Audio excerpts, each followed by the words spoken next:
सर्वेभ्यो नमो नमः। आज फिर जयपाल शास्त्री संस्कृत चैनल में आप सभी विद्वानों का हार्दिक अभिनंदन है, स्वागत है। मैं जयपाल शास्त्री आप लोगों के सामने उपस्थित हूँ गीता के द्वितीय अध्याय के 23वें श्लोक के साथ। आप हमारे इस चैनल को लाइक, शेयर और सब्सक्राइब जरूर करें, जिससे आपको आने वाली जो भी आपके पाठ्यक्रम की नवीनतम वीडियो है वो समय पर उपलब्ध हो सके। तो हमारा ये आज का देखिए 23 का श्लोक है। नैनं छिन्दन्ति शस्त्राणि नैनं दहति पावकः न चैनं क्लेदयन्त्यापो न शोषयति मारुतः। अन्वय है ये, एनम इस जीवात्मा को शस्त्राणि शस्त्र न छिन्दन्ति काट नहीं सकते। एनम इस जीवात्मा को पावकः अग्नि न दहति जला नहीं सकता। एनम आपः और इसको पानी न क्लेदयन्ति सूखा गीला नहीं कर सकते। अर्थात जो पानी है वो इस जीवात्मा को गीला नहीं कर सकता। मारुतः जो वायु है च न शोषयति इस जीवात्मा को सुखा नहीं सकता। तो यहाँ पर श्री कृष्ण जी अर्जुन को उपदेश देते हुए कहते हैं कि इस जीवात्मा को न शस्त्र काट सकते हैं, न अग्नि जला सकती है, न पानी गीला कर सकता है और न वायु सुखा सकती है। इसका ये प्रसंग है। देखिए, प्रस्तुत श्लोक श्रीमद् भगवद गीता के सांख्य योग नामक द्वितीय अध्याय से अवतरित है। कुरुक्षेत्र की युद्ध भूमि में युद्ध से विमुख अर्जुन को श्री कृष्ण आत्मा के अविनाशी भाव का उपदेश दे रहे हैं। ये आपका सरलार्थ है इस श्लोक का। इस आत्मा को शस्त्र काट नहीं सकते हैं, इसको आग जला नहीं सकती है, इसको जल गीला नहीं कर सकता है और वायु इसको सुखा नहीं सकता है। इसका भाव है, ये भावार्थ है। श्री कृष्ण अर्जुन को समझाते हैं कि इस आत्मा को मारने वाला कोई भी साधन या कारण नहीं है। इसे किसी प्रकार का भी शस्त्र काटने में, अग्नि जलाने में, जल गीला करने में अथवा वायु सुखाने में कदापि समर्थ नहीं है। इसमें आपने विशेष भी लिखना है। यहाँ आत्मा का विनाश रहित होना वर्णित है। प्रस्तुत श्लोक में अनुष्टुप छंद है, जो आपने पहले श्लोक को पढ़ते समय याद किया था। इस अनुष्टुप छंद का लक्षण है श्लोके षष्ठम गुरुर्जेयम सर्वत्र लघु पंचमम द्वे चतुष्पादयोर्ह्रस्वं सप्तमं दीर्घमन्ययोः। तो आप इसके लक्षण का अर्थ भी लिख सकते हैं कि जिसके प्रत्येक चरण में पांचवा ह्रस्व, छठा दीर्घ और सातवां पहले और तीसरे चरण में जहाँ दीर्घ और दूसरे और चतुर्थ चरण में ह्रस्व होता है, वहाँ आपका अनुष्टुप छंद होता है। यहाँ जो भाषा है वो बहुत ही सरल व स्पष्ट तथा सहज गम्य है। इस तरह से ये आपका 23वां श्लोक था। अब ये 24 का श्लोक है। देखिए, ऐच्छेद्योऽयमदह्योऽयमक्लेद्यो शोष्य एव च नित्यः सर्वगतस्थाणु रचलोऽयं सनातनः। अब इसके अंदर ये क्या कहता है, अयम ये आत्मा अछेद्यः छेदन करने योग्य नहीं है, अर्थात कोई भी इसको काट नहीं सकता। अयम अदाह्यः और ये इस आत्मा को कोई जला भी नहीं सकता। अक्लेद्यः इसको कोई गीला नहीं कर सकता। अशोष्यः ये सुखाने योग्य भी नहीं, अर्थात इसे कोई सुखा भी नहीं सकता।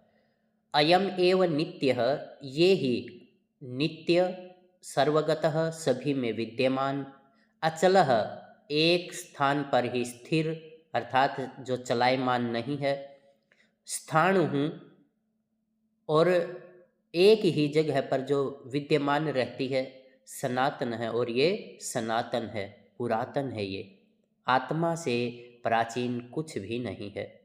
तो यहाँ आत्मा के विषय में कहा गया है, इसका ये प्रसंग है। ये प्रस्तुत श्लोक श्रीमद् भगवद गीता के सांख्य योग नामक द्वितीय अध्याय से अवतरित है। कुरुक्षेत्र की युद्ध भूमि में श्री कृष्ण आत्मीय जनों को देखकर दुखी हुए अर्जुन को आत्मा की नित्यता के विषय में बता रहे हैं। इसका श्लोक का ये सरलार्थ है, यह आत्मा न काट सकने योग्य है, यह आत्मा न जला सकने योग्य है, न गीला कर सकने योग्य और न सुखा सकने योग्य है। यह आत्मा ही नित्य, सर्वव्यापक अर्थात सभी में विद्यमान, अचल, स्थिर रहने वाला और सनातन है। तो इसलिए ये आत्मा कभी भी नहीं मरता, ये अजर अमर है। ये आपका भावार्थ है। श्री कृष्ण अर्जुन से कहते हैं कि यह आत्मा अंग रहित होने के कारण न काटने योग्य है और न गीला करने योग्य है। निराकार होने के कारण अर्थात इसका कोई आकार नहीं है, ये निराकार है, और निराकार होने के कारण जलाया भी नहीं जा सकता, तथा द्रव्य रूप में न होने के कारण सुखाया भी नहीं जा सकता।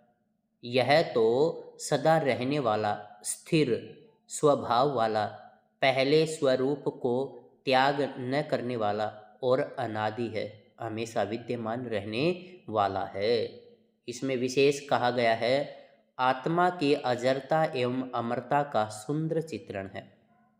और प्रस्तुत श्लोक में अनुष्टुप छंद का प्रयोग किया गया है।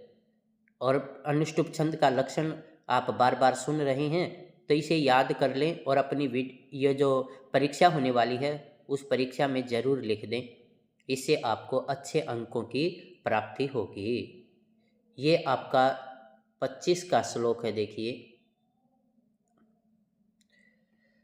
अव्यक्तोऽयमचिन्त्योऽय मैं विकार्योऽयमुच्यते तस्मादेवं विदित्वैनं नानुशोचन्ति शोचितुमर्हसि। अन्वय है ये, यहाँ पर ये इसका अन्वय है, देखिए।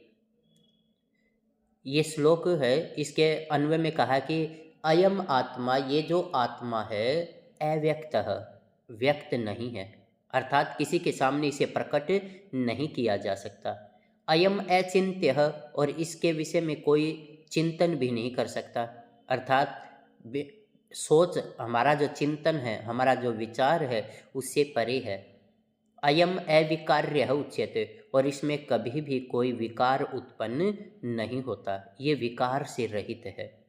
तस्मात्, इसलिए, एनम, इस जीवात्मा को, एवं विदित्वा, इस प्रकार का जानकर, किस प्रकार का?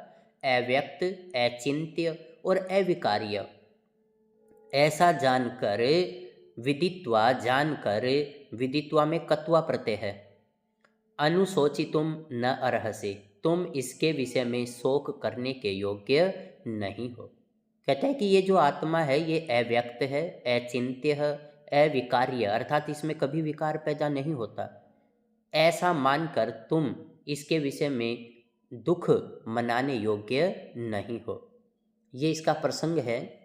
प्रस्तुत श्लोक श्रीमद् भगवद गीता के सांख्य योग नामक द्वितीय अध्याय से अवतरित है।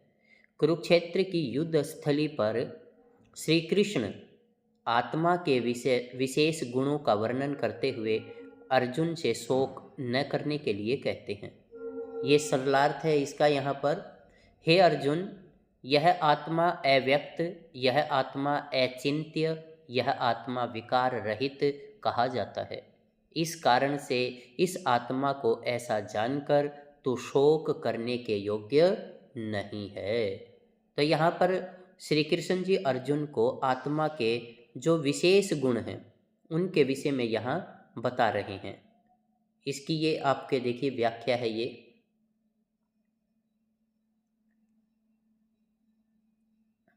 भगवान श्री कृष्ण कहते हैं कि यह आत्मा चक्षु आदि इंद्रियों का विषय नहीं है, मन का भी विषय नहीं है, यह कर्मेंद्रियों की पहुँच से भी बाहर है। इस प्रकार आत्मा के यथार्थ स्वरूप को जानकर तेरे लिए शोक करना किसी भी रूप में उचित नहीं है। यहाँ विशेष क्या कहा गया है?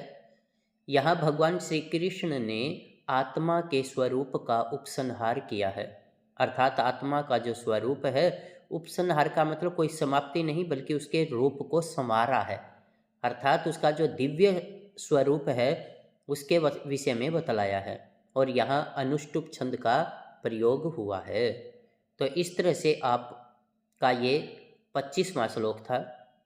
अब ये आपके सामने 26वां श्लोक है, देखिए।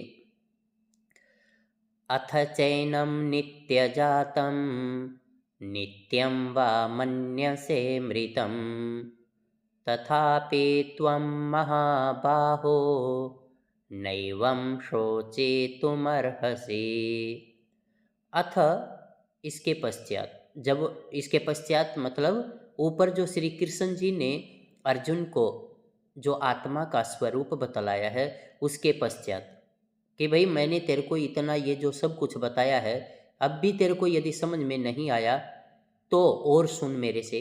और वो क्या कहते हैं कि अथ इसके पश्चात च और त्वम एनम, यदि तुम इस आत्मा को नित्य जातम, नित्य प्रतिदिन जन्म लेने वाला मानता है, वा अथवा नित्यम मृतम मनने से, या फिर तुम इसे मरा हुआ मानते हो, तथापि फिर भी महाबाहो, हे विशाल भुजाओं वाले अर्जुन, एवं सोचितुम न रहसे, तुम इस प्रकार इस जीवात्मा के विषय में शोक करने योग्य नहीं हो। इसका ये प्रसंग है। प्रस्तुत श्लोक श्रीमद् भगवद गीता के सांख्य योग नामक द्वितीय अध्याय से अवतरित है। कुरुक्षेत्र के रण क्षेत्र में श्री कृष्ण अर्जुन से कह रहे हैं कि आत्मा के जन्म और विनाश को मानने पर भी शोक उचित नहीं है। ये इसका सरलार्थ है, देखिए। और यदि तुम इस आत्मा को सदा जन्म लेने वाला अथवा सदा मरने वाला मानता है तो भी हे शक्तिशाली अर्जुन, इस प्रकार शोक करने के लिए योग्य नहीं है, अर्थात तुम्हें इसके विषय में शोक नहीं करना चाहिए।